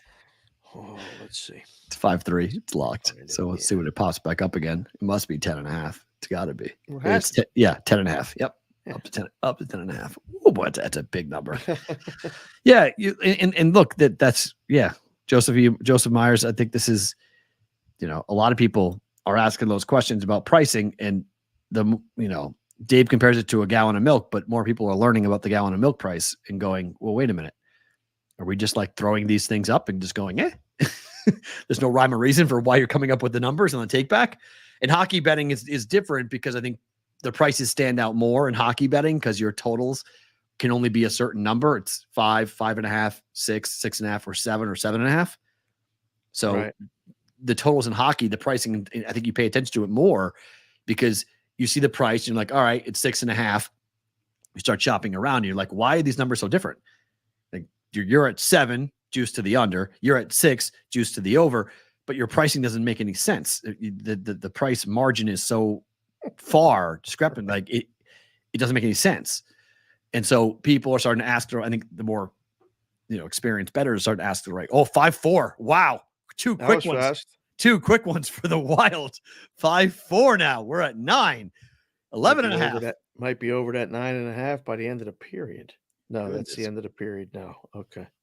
5-4. My goodness. Come on. You're so far ahead of the sports book. It's sick. Yep. Flash score is so far ahead. Flash score is unbelievable. That's $4 a year. Open. That's amazing how fast that is. Yeah. Really got to keep that. I don't know if that's a good thing or bad thing we're telling everybody. It's all right. Okay, let's talk baseball for a little bit for a second before we let go of Sports Grid. Your boy Anthony Rendon. Oh boy, have you seen these quotes yet? I saw the interview. Okay. For those who have not, this is what Anthony Rendon said to reporters this morning about the game of baseball for him. How does your pro and con list compare to 10 years ago? It's a lot different. I'm married. I have 4 kids. My priorities have changed since I was in my early 20s. So definitely my perspective on baseball has been a bit more skewed. Is it still a top priority for you? It's never been a top priority for me. This is a job. I do this to make a living. My faith, my family come first before this job. If those things could come before it, I'm leaving. Is it a priority? Oh, it's a priority for sure because it's my job. I'm here, aren't I? Do you want to be here? I don't want to talk to you guys at 7 a.m. in the morning or whatever time it is. Do you want to be here playing baseball for the Angels? I've answered your question, so why do you keep picking at it? Anthony Rendon has every right to say what he's saying. He's got every right to say that this is a job for me. The problem is you open up yourself to a boatload of criticism when your stats are this. 52 games in 2020, 58 games in 2021, 47 games in 2022, and 43 games last year in games played. It can be a job for you. It can be just something that you do to feed your family, and your faith and your family are more important than all those things. And I totally understand that point. You need to show up for the said job for you to say it's my job, because he's missed over 100 games for 3 straight years, making a ton of money from the Angels. So what that comes across as is apathy, that you don't give a flip. You're a highly paid athlete, and if your team wins, if your team loses, doesn't matter to me all that much. I'm here for a paycheck. Mike Trout, you deserve every second of this for signing that contract and staying in this spot with this organization. He didn't sign Rendon. He didn't sign Rendon, that's true, but he signed his contract to stay with the Angels. Shohei's gone. Rendon doesn't care if they win or lose. It's a job. I'm just here. If the Dodgers didn't give Shohei the money, Shohei would have stayed too. He liked his house. He didn't want to move. But the Dodgers were always going to give him the money. How much money was the question, but they're always going to outbid the Angels. That was they deferred all the money. He did. He deferred all the money. He was brilliant. That was a Shohei decision. That wasn't he doesn't want to pay California taxes. That was a Shohei decision, not a Dodger decision. Shohei chose to do that because he wants to go back home after 10 years and have all that money coming in tax-free. It's brilliant. Yeah. Listen, you can't control your teammates a lot of times. You can sign a deal with a team because you like to play there, you like the team tells you they're going to do this. They went out and got a guy that, apparently had good stats. This guy's figured out how to play less than 50 games a year and get paid. And I mean paid. Right. And he was the guy that went after somebody in Oakland. Remember when he was walking in after the game and somebody said something to him and he came back at him? Yep. Listen, you can say this. I mean, we talk about it all the time, saying the quiet part out loud on the show. You don't have to say this out loud. Get on the phone and do the interview. You stirred this up. You did this interview a month ago and they asked you about this and it went away. He's obviously trying to get traded. Okay. Right? $38 million for a guy who plays 50 games a year. What team is lining up to take Anthony Rendon's contract? $38 million he's making this year. Yeah. You're making that much money. Have the brain to either, like you said, don't do the interview, or 2, lie. Lie. You're making $38 million a year. Just lie. Lie. Players have been lying in the media about their passion for the game forever. But you're making $38 million. That's half of the payroll for the Pirates. One guy. He's played less than 60 games for 4 straight years. Yeah, he's not playing a game. It's a job. Okay, you're always hurt. You should be fighting, kicking, clawing to get back onto the field if it's your job. Well, no, I like being home with my family, and I can't play. I can't. I'm hurt. I can't do these things. 4 straight years, man. 4 straight years. This is. Look, I mean, the numbers with you with Washington. I wish someone would ask him, be like, hey, man, look at your numbers with Washington. 156 games, 147 games, 136 games, 146 games. You get the big contract from the Angels. What happened? Because the numbers, the games played numbers drop like a rock. 146 to 52, 58, 47, 43. At 29, he had 44 doubles, 34 homers, and 126 ribbies. And got he had a good year. 3rd in the MVP voting. Woo! Silver Slugger, All-Star. And then he got the money. Goodbye. I'm good. See ya. Thank you. This is what guaranteed contracts in baseball do.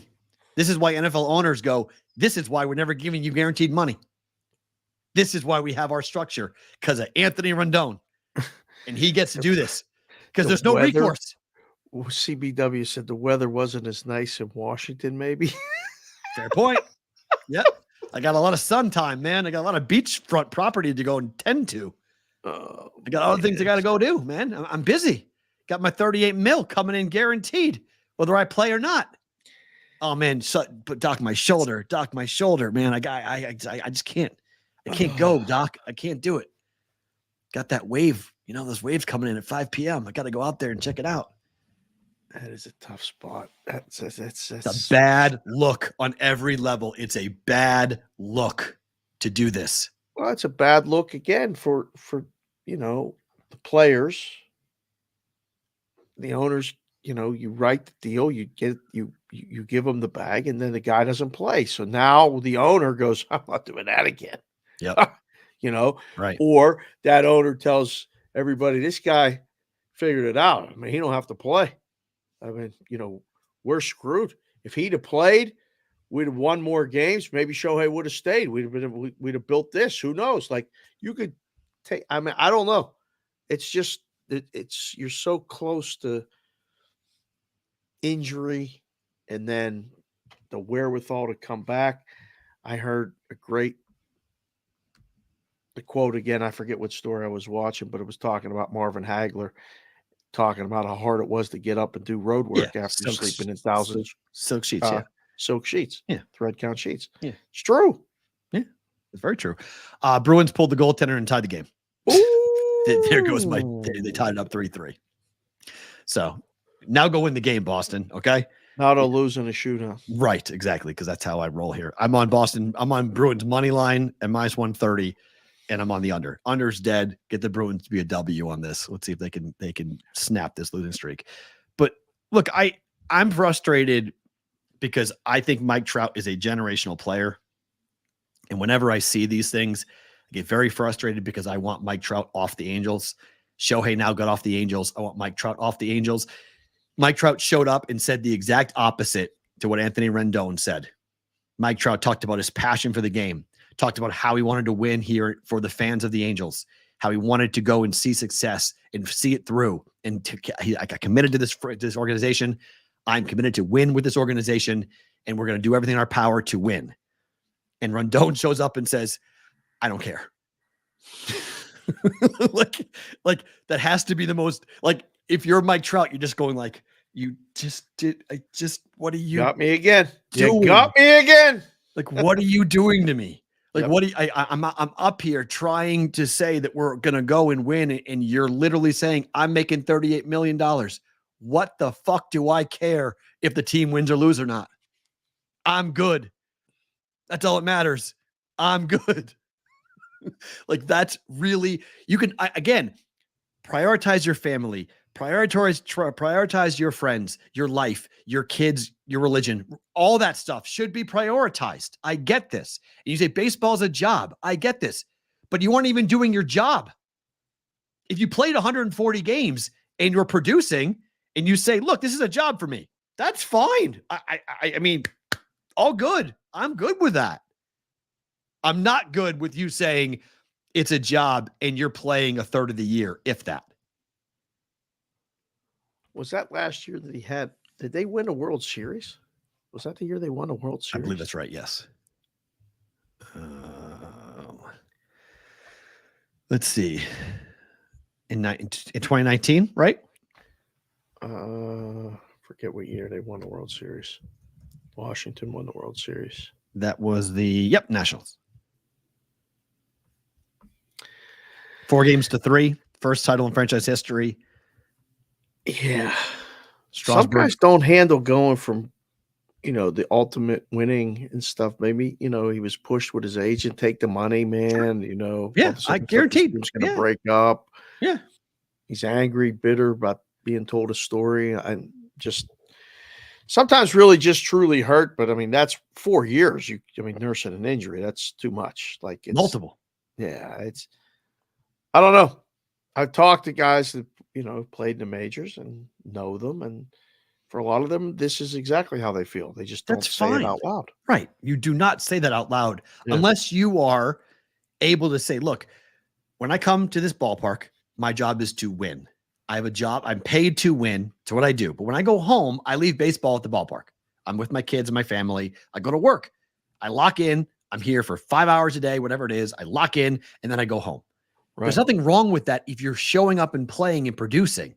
Right. The problem is when you play 58 games during a year, make $38 million, and you're producing zero. And even when you're on the field, you aren't producing anything. Right. Then it becomes apathy and it becomes an insult to everyone else. That's the problem. Yeah, it's tough to show up and lose all the time. But like Tony Gwynn was one of the best hitters in baseball. Went to the World Series twice, never won. Showed up, played. So there's different ends of the spectrum. I'm not saying one's obviously one's better than the others, but the perception is bad. I don't care for Rendon to have his opinion if he produced. That's the problem.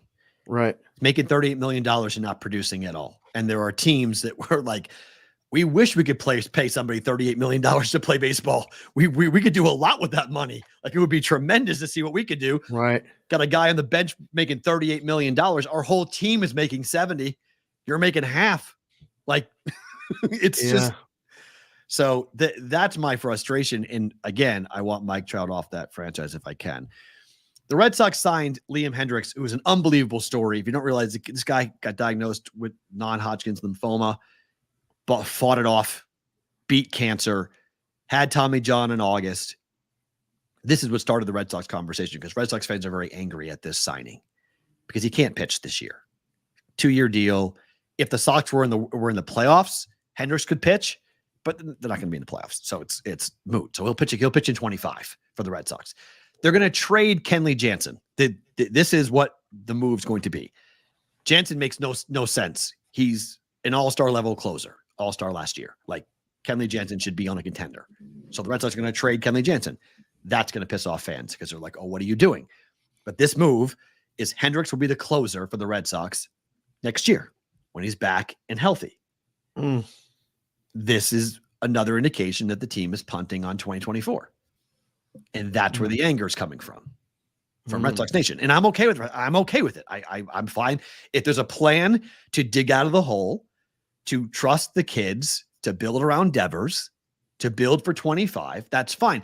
No one's saying it publicly. And that's why Emerson and all these people who are in red, like this signing today is getting roasted by Boston media. They are ferociously angry at this. You gave a guy $10 million to not pitch, and then you're claiming you're poor. It's a fair point. It's not great, but to me, if there's a plan in place, and there appears to be a plan in place, what's the plan? Ride the kids. You're going to ride the kids. You're going to go and literally get rid of every veteran except a couple. Trevor Story and Devers are basically going to be the two guys left over. Right. And then everything else in 25 will be new or young. Call up all the kids in September. See where you go. Hendriks closes the games out for next year. Brian Bellows your ace. You sign a couple guys to the back end of the bullpen, and then go see what you got.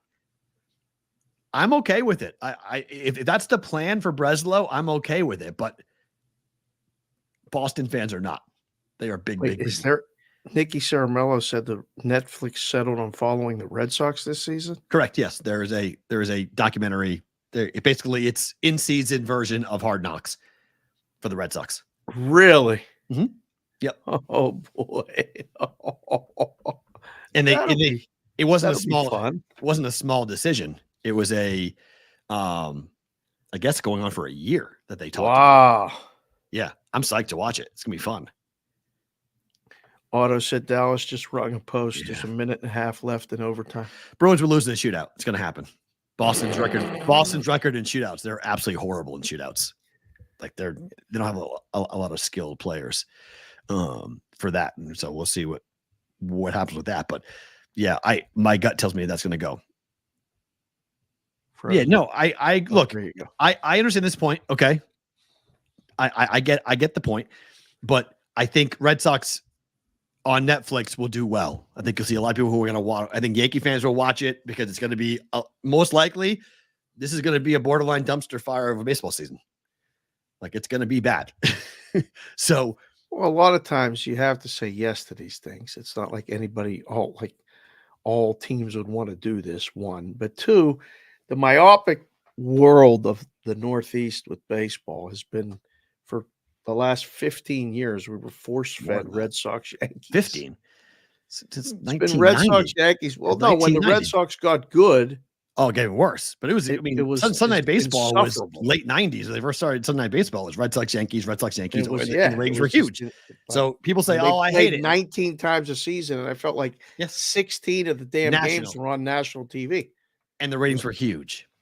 And people will go, why are they doing that? Because the ratings are huge. You guys in the Midwest, you watched. You hated it, but you watched. You watched it, but you watched. Sports Grid, thank you for being here. We appreciate you guys hanging out with us on a day off.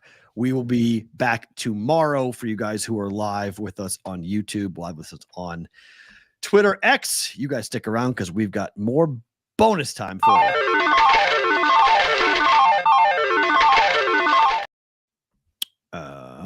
Okay. College hoops. Let's talk about Iowa State, Houston tonight. I'm going to say something that I think I'm nuts for saying, but I think Iowa State might win this game. Why is that nuts? This number's, I can't bet it because Houston did, after what Houston did to Kansas, what Houston did to not Kansas, they got beat badly. Who did they kill at home? It was Baylor. I forget who. I was on Houston and they were laying a big number and they won the game. They're up like 30 at one point at home. It scares me. No, it was like last week or something. It was like a week and a half ago. I'm scared to fade Houston at home here and take Iowa State plus the 9. They destroyed Texas on Saturday. There it is.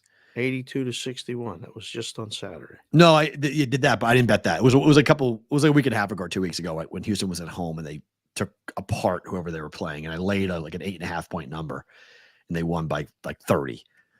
And so now Iowa State goes in there. K-State. That's what it was. Yeah. Saturday. 2 Saturdays ago. Yeah. 27, 74-52. Yeah. Killed them. So now Iowa State defensively, this number is going up, which I'm kind of surprised at the total. Yeah. 130.5 going up 131 at certain books. You would think this would be a dead under game. But I'll ask you this. If Iowa State wins, they're ranked 6th in the poll right now. I mean, it's certain polls. They're 10th, I think, in the AP poll. But some people Iowa State is in the top 10 right now. Wow. Yeah, they're 10th right now, but some people have them as high as 6. Yeah. I think you might have to. I mean, TJ Otzelberger's got his team defensively. They're not Houston, but they're not far off right from Houston with how good they are. Dog and under? And you get some big. I think dog and under is a decent. I think it's true. I think dog and under is definitely possible. But I haven't bet this game. I could see it go one way or the other. I was like, I can't play it. I wanted to play it and I couldn't play it. Yeah, that's tough at 9 with a total 131 it's a tough spot both ways. Yeah. I don't know. It kept me off of it. The number kept me off of it. So but I think if Iowa State wins this game, I'll be buying Iowa State futures. They can go to Houston and win. Iowa State can win it all. Huge test for me. This is a big measuring stick game. Big measuring stick game. Even if they keep the game within a possession, they lose by like 2 or 3. Right. Iowa State's a team to look to invest in. Okay. The numbers are large enough. Yeah. And they're off the radar. Like people aren't really talking about Iowa State right now in terms of like a national champion, and you can get them. I mean, at FanDuel, it's 20-1. Okay. Get them good prices on Iowa State right now to win it all. You think they can win the Big 12 tournament? Yes, 100%. Their fans, Iowa State fans go to. I'm pretty sure it's in Kansas City again, but they go to KC and they literally drink the town dry. Like they want Iowa State fans to stay there as long as possible because their liquor tabs go through the roof. Wow. Okay. Yeah. Ames in Des Moines basically just completely empty out to KC for that. Wow. They're a football school, but really they're a basketball school. Really, that's what they are. It's what they're passionate about. Huh. So big game, right. big game tonight for I'll have Iowa to State. keep an eye on that road. one. I'll be on with Ranieri later. I guess on In Game Live, we'll be talking to Coach about this game. How about this See what he total? has to say. Look at this total. Home team favored over Under. a ranked opponent. It's 126.5. Under. Number was 2.5. It's been money bet on Vatek. I don't know. At 4, I may lean towards Virginia. I may lean towards the dog at 4. Virginia needs to win his basketball game, though. Yeah, I mean, they're back out to being out. Are Yeah. they in? Are they out? Bubble. Are they in? But they're just sitting right there. It's a bubble team. Yeah, they're It's on the right. bubble. Like, got to go on a road to win a game, but an ugly game. Yeah. There was a game over the weekend. Was it? I don't know. Was it Virginia? There was the winning team had like 52 points or something. They got smacked. Virginia got smacked over the weekend. What the hell is going on? Virginia hasn't been playing well. I mean, you're right. They need a win, and the books don't think Hokies ain't losing. Fish Killer 73 said. The Juice said Virginia Tech has one home loss. Oh my. Yeah. Winning on the road in college basketball. Good luck. Oh, what was the game they got smacked? They won by 2 over the weekend. Who they just lost to somebody badly because I was on them. Yeah, Pitt. They got smacked by Pitt last week at home. First win for Pitt since 1974 in Charlottesville. Right. So, yuck. Like they're not playing well. And then finally, K-State at Texas laying 8. Oh yeah, the final score in that game. So Virginia played Wake Forest on Saturday. Mm-hmm. They won 49-47. That's the final. Yep. That's not the half. That's not 3/4. The winning team had 49. Yeah. They had a shot clock and everything. That would be a score without a shot clock. 49-47. The in-game, the final score is 96. Under again. This game here is a blowout. Goal for who? Wild. It's 5-4. There we go. Wait, wasn't it already 5-4? I thought it was already 5-4. Flash score just posted a goal, so that's weird. It's 5-4. Third period. It must have been 5-3. Arrigo said in a text right now. Oh, 5-4. Okay, 11.5 is the total now. There we go. 5-4.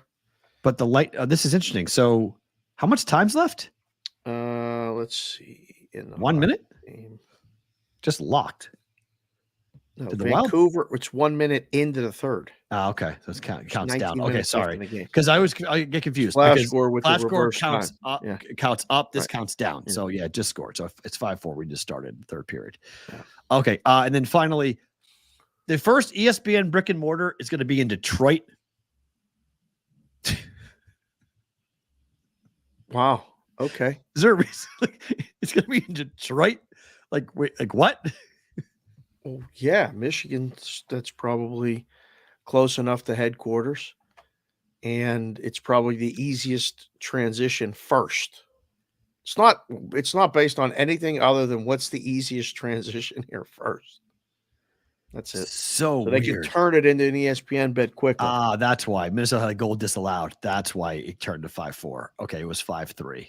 Heading to the 7th round of a shootout in Boston. Are you serious? My God. That's crazy. Yeah. That's just, I tell you what, man. Bruins in the shootouts are just, it's not good. It's just 8th now. 8th round. Goodness, that's going to sting when they lose. My gosh. It's really not that big of a deal to be bad in the shootouts. It I costs agree. you points in a Mickey regular Mouse season. nonsense. It cost me money is what it cost me. Well, that's the problem. Oh, when goal you for bet the on Wild, it. 5-5. Holy crap. My goodness gracious. Hellbuck gave up, what the? Not Hellbuck. I mean, Demko gave up 5 goals on the road. Damn. That's odd. Don't see that very often at Demko have that type of game. Do they yank him? Really one of those things that you got to be very careful with Vancouver. Like they're so good, but it's the first time. There's going to be games like this. The other team's style is going to dictate the play. It's 5-5. I mean, the final score, that's going to be 7-6. Unbelievable. Wish I had the damn salami over. Right? Today? Woo! Oh, there's a lot of games. Goal. Yeah. We did Winnipeg, which you liked already. That's only better to book it that we got it, so we can go right to super chats. There's only one of these super chats, I believe, and that is from Chef Benny. The Boston Cannons are your Champion Series winner. That was from Newbie gave that to us, right? I believe so. I know the Cannons were playing in the final, I believe, right? Up against what hat was he wearing? He was wearing the LA Redwoods or the California Redwoods. Up against Boston, right? Was the final, right? For the national. I think he had Redwoods over Cannons. I'm not sure. So the Cannon Series winner on Chef Benny bet it or not, but on that, nice job out of that. Reverse jinx worked. Boston won. Boston won. Hey! Reverse jinx. That's phenomenal. Nice. So I went 1-1 of that. There we go. Oh, it's where Canadians come across the bet in Detroit as well. Ah, fair. Good point. Okay. I was surprised at that. I mean, it's not going to work here. You know, they need to put it in a transient place. Wild scored again. It's 6-5 Wild. 6-5? Holy crap. What is going on? Wheeler's That's just not scored. good. Phone is just buzzing. Flash score is going crazy at the moment, just with goals. Favorite thing about today is what? Well, one, that there's no school. But you like this? Yeah. This is fun. When the kids are home, especially Kendall, she's still that I don't know what of the house. Because the other one's working. Okay. Jess is completely buried this week with some supervisors, something. I don't know. She basically, I got not a kiss off, but a note that said, I will be unavailable during the day from the next 4 days. So that was in the family group chat. Oh, no. So I think that's why Kylie was calling me, because Mama's not available. So big bosses are here. That's the end of story. So favorite thing about today is that it's Monday and we can all kind of chill for a little while before post Super Bowl hits everything. New, I saw some new announcements with some other networks that do some gambling content. Everybody's changing their shit as of right now. It all starts this week. So we're still here. That's my other favorite thing about today. That we got a day without NBA, with all hockey, and we get to sit and talk about it. So that's good. Favorite thing about today. For me, do you have class today? No. Banks are closed. You're closed. Yeah, no, it's great. Class, no class today. It's great. So it's interesting when you find things in later in life. So I'm now obsessed with rucksacking. And so yesterday, it's walking with weight on you. Correct. A rucksack is a ruck. If you're in the military, you know what that is, but it's people who weight. So I don't walk with, I walk with 23 pounds on my back. It's not a lot, but I've been doing it now for a month. So I heard that it's way less. The reason why I started doing it is because I'm getting older and running hurts my joints. If I'm running a lot, I'm doing, this 30-day challenge.